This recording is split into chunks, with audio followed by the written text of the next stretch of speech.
يا أبا عبد الله يا أبا عبد الله. صلوات پڑھ لیجیے.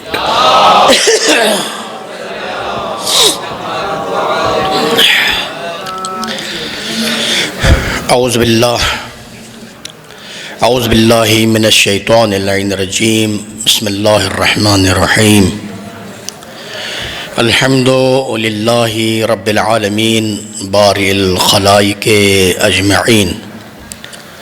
ثم الصلاة والسلام على الرسول المسدد والمصطفى الامجد والمحمود الاحمد ابی القاسم محمد.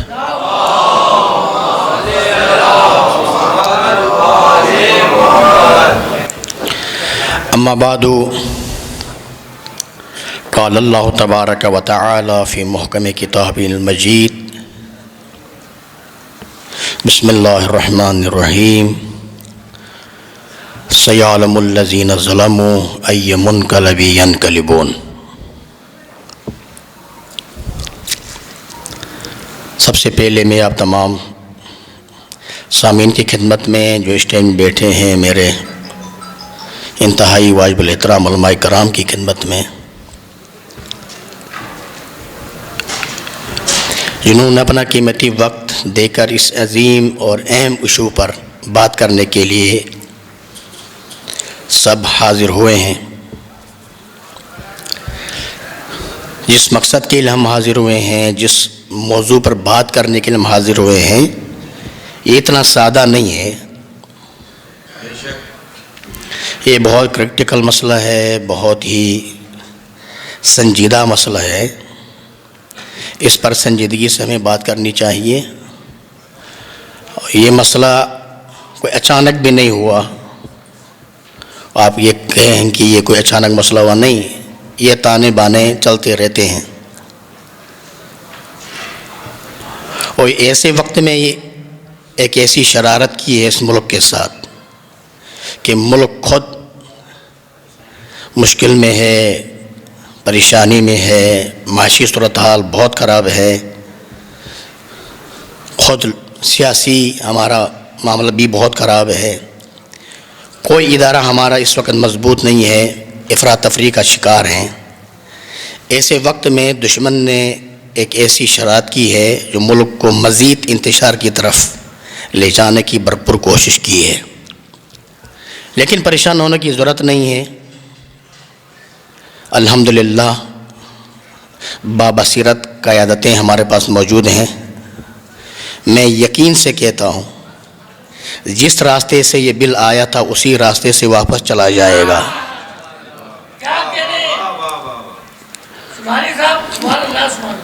جس راستے سے یہ آیا تھا اسی راستے سے واپس چلا جائے گا. یہ چترالی صاحب نے یہ بل پیش کیا ہے نا، انشاءاللہ یہ بل چترال ہی چلا جائے گا. ٹھیک ہے، کوئی مسئلہ نہیں ہے. میں کہتا ہوں اگر ان میں جرأت ہے تو پہلے تو میرے پاس تو نہیں ہے اس بل کا مسودہ کیا ہے اور کون کون سے صحابیوں کو ہم سے منوانا چاہتے ہیں، وہ ایک لسٹ فراہم کی جائے. ماضی میں بھی ایسی بات ہوئی تھی، توجہ رکھیے گا. جب یہاں سے قائد ملت جعفریہ علامہ ساجد نقوی صاحب نے یہ ڈیمانڈ کیا کہ آپ ہمیں فہرست دے دیجئے کون سے صحابہ ہم سے آپ منوانا چاہتے ہیں، پھر ہم آپ کو بھی ہم فہرست دیں گے.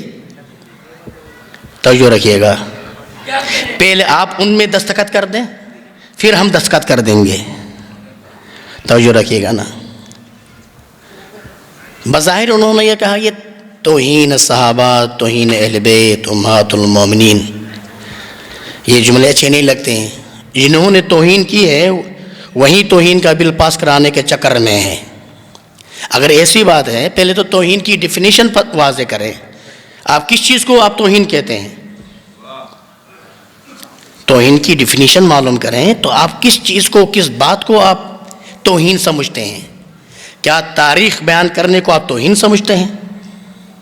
کیا تاریخی حقائق بیان کرنے کو آپ توہین سمجھتے ہیں؟ اگر آپ کا جواب ہاں میں ہے تو پھر سیاست تک کو پہلے پابندی لگوا دیجئے. ٹھیک ہے نا، سیاست تک پر پہلے پابندی لگوا دیجئے تاکہ سارے توہین کے باب ختم ہو جائیں گے، بند ہو جائیں گے تو مسئلہ ہی ختم ہو جائے گا. توجہ رکھیے گا.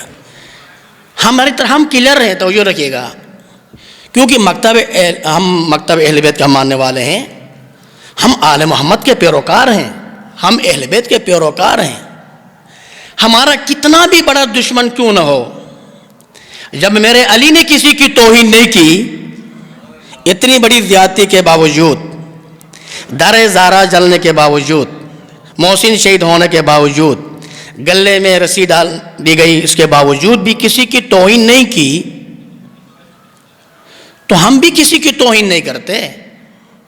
یہ ہمارا مسئلہ ہی نہیں ہے. اس لیے ہمارے مراجعوں نے بھی کہہ دیا توہین حرام ہے. توہین کا مسئلہ فقط مسلمان کے ساتھ نہیں ہے, صحابہ کے ساتھ نہیں ہے, من حیث الانسان کسی بھی انسان کی توہین حرام ہے. اگر آپ توہین کرتے ہیں کسی کی بھی, غیر مسلم ہے, توہین کرنا جائز ہے کیا؟ نہ, حرام ہے.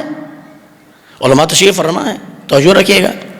تو پہلے آپ توہین کی ڈیفینیشن وضع کریں, ان سے یہ کہیے کہ آپ توہین کس چیز کو توہین سمجھتے ہیں.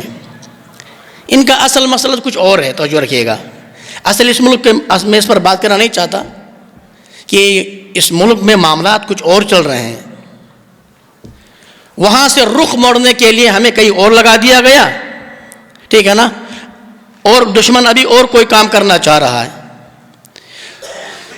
تو الحمدللہ توجہ رکھیے گا کہ یہ آپ کی بیداری, جو آپ نے رد عمل جو دیا ہے نا, آپ کی یہ بیداری انشاءاللہ ان کو بھی پتہ چلے گا جنہوں نے یہ کام کروایا ہے, ان کو بھی پتہ چلے گا جنہوں نے یہ کام کیا ہے. کسی کے ہاتھوں میں انہوں نے کھیلا ہے, ٹھیک ہے نا. تعجب تو یہ ہے, خود چترالی صاحب جماعت اسلامی کا فلاور ہے, توجہ رکھیے نا, بہت بڑا ماننے والا ہے. کم از کم بندے خدا مودودی صاحب کی خلافت تو ملوکیت پڑھ لیتا. وہاں پر جو صحابہ کی جو اس نے جو آپریشن کیا ہے, ہم نے تو کبھی ایسا آپریشن کیا نہیں جتنا آپریشن جو ہے نا مودودی صاحب نے کیا ہے. ہم نے تو ہلکا ہاتھ رکھا کبھی بھی. ہم تک میں یہ ایک جملہ کہوں آپ سے, یہ ایک مغالطہ ہے. نہ ہمارے کسی کوئی عالم اسٹیج سے, نہ کوئی عالم توہین کرتا ہے, نہ کوئی ذاکر. اگر میں جمل پڑھتا ہوں تو آپ اس کو توہین سمجھتے تو توہین سمجھتے رہیے. اگر میں جنگ نہروان پڑھتا ہوں تو آپ توہین سمجھتے ہیں تو سمجھتے رہیے. اگر ہم جنگ خیبر پڑھتے ہیں, احد پڑھتے ہیں, تو جو رکھیے آپ توہین سمجھتے رہیے, ہم پڑھتے رہیں گے, ہمارے پر کوئی اثر ہونے والا نہیں ہے. توجہ رکھیے گا, معیار نہیں ان کے پاس. یہ ایک جملہ کہوں آپ سے, ابھی تک دیکھیے جب یہ آپ کا رد عمل آئے نا, اہل سنت اور دیوبندی بریلوی بڑے علماء کا کوئی بات نہیں ہے. وہ گلی کوچوں کے کچھ مولویوں نے کچھ باتیں کی ہے, توجہ رکھیے گا. ان کو خود معلوم نہیں اس بل میں ہے کیا, جو بات کرتے ہیں ان کو خود معلوم نہیں ہے اس بل میں ہے کیا. انشاءاللہ وضاحتیں ہوں گی, معاملات آگے بڑھیں گے. میں یہ یقین سے کہتا ہوں کچھ بھی نہیں ہوگا انشاءاللہ. جہاں سے وہ بل آیا تھا وہیں واپس چلا جائے گا. آپ اپنی, تو ایک جملہ کہوں گا میں بطور نصیحتاً, آپ اپنے اندر اپنے صفوں میں اتحاد پیدا کریں. بس ایک کام کریں, آپ اپنے اندر بیداری پیدا کریں, اپنے صفوں کے اندر اتحاد پیدا کریں, ٹھیک ہے نا. دشمن آپ کا کچھ بھی نہیں بگاڑ سکتا, کچھ نہیں بگاڑ سکتا. میں لکھ کے دیتا ہوں آپ کو, کچھ نہیں بگاڑ سکتا دشمن. توجہ رکھیے گا, اگر وہ کچھ کرنے کا قابل ہوتا تو اس وقت تک ہمیں کر چکا ہوتا. کچھ نہیں کر سکتا. یہ بہت کمزور ہیں, یہ لوگ بہت نادان لوگ ہیں, بہت جاہل لوگ ہیں.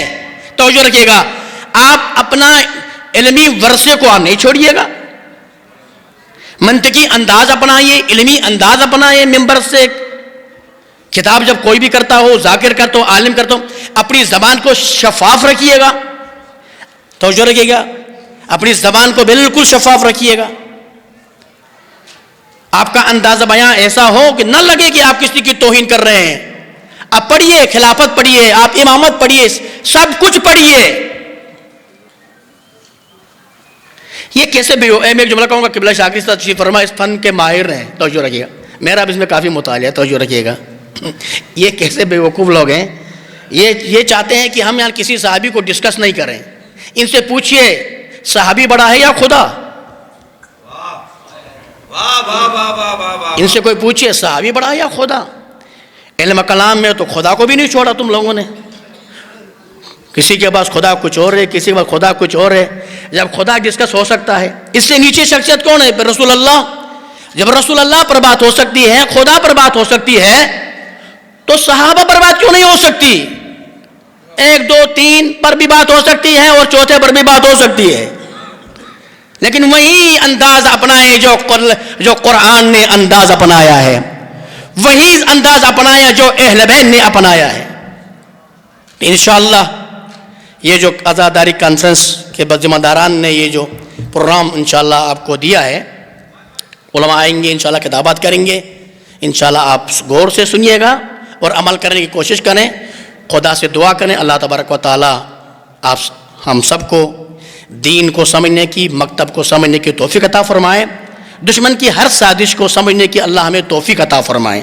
ہم اتنے بالغ نظر ہوں, ہوشیار ہوں, دشمن کے چالوں سے ہم واقف ہوں, دشمن کیا کرنا چاہتا ہے ہم واقف ہوں, تو مسئلہ کچھ بھی نہیں. انشاءاللہ اللہ نے ہمیشہ آپ کو کامیابی دی ہے, فتح کامرانی آپ کی ہوگی انشاءاللہ. وہ لوگ ذلیل ہو جائیں گے جنہوں نے یہ حرکت کی ہے, ملک کو انتشار میں ڈالنے کی کوشش کی ہے, شیعہ سنیوں کو آپس میں. حنیف قریشی صاحب کا کتنا بڑا اچھا بیان آیا, اس نے کہا کہ بھائی صحابہ کے نوکر تو ہیں, قاتلان حسین کے نوکر نہیں ہیں. اس سے بڑی بات تو نہیں ہو سکتی ہے. جو سنجیدہ علماء ہے وہ بات کرتے ہیں, ہمیں بھی بات کرنی چاہیے. الحمدللہ ایک بل اچھا تو ہوا, ایک کام جیسے یہ بل آیا کہ شیعوں کے اندر ایک حرکت پیدا ہو گئی, جگہ جگہ پروگرامات ہو رہے ہیں اس موضوع پر. جو ہم بات نہیں کرنا بھی چاہتے تھے تو اب بات کریں گے کھل. خود موضوع دے دیا نا, خود دے دیا نا موضوع. ہم تو کبھی ڈسکس نہیں کرتے تھے, ہم اپنی مجلسوں میں کم ڈسکس کرتے ہیں, نہیں کرتے تھے. اب موضوع تم نے دیا ہے نا, تو اب ہم صحیح طریقے سے ڈسکس کریں گے, صحیح طریقے سے وضاحت کریں گے. تمہیں شرمانا پڑے گا, شرمندگی اٹھانی پڑے گی. جب ہم بولیں گے تو پھر بچے گا کچھ بھی نہیں. صلوات پڑھیے محمد و آل محمد کے لیے. بہت شکریہ.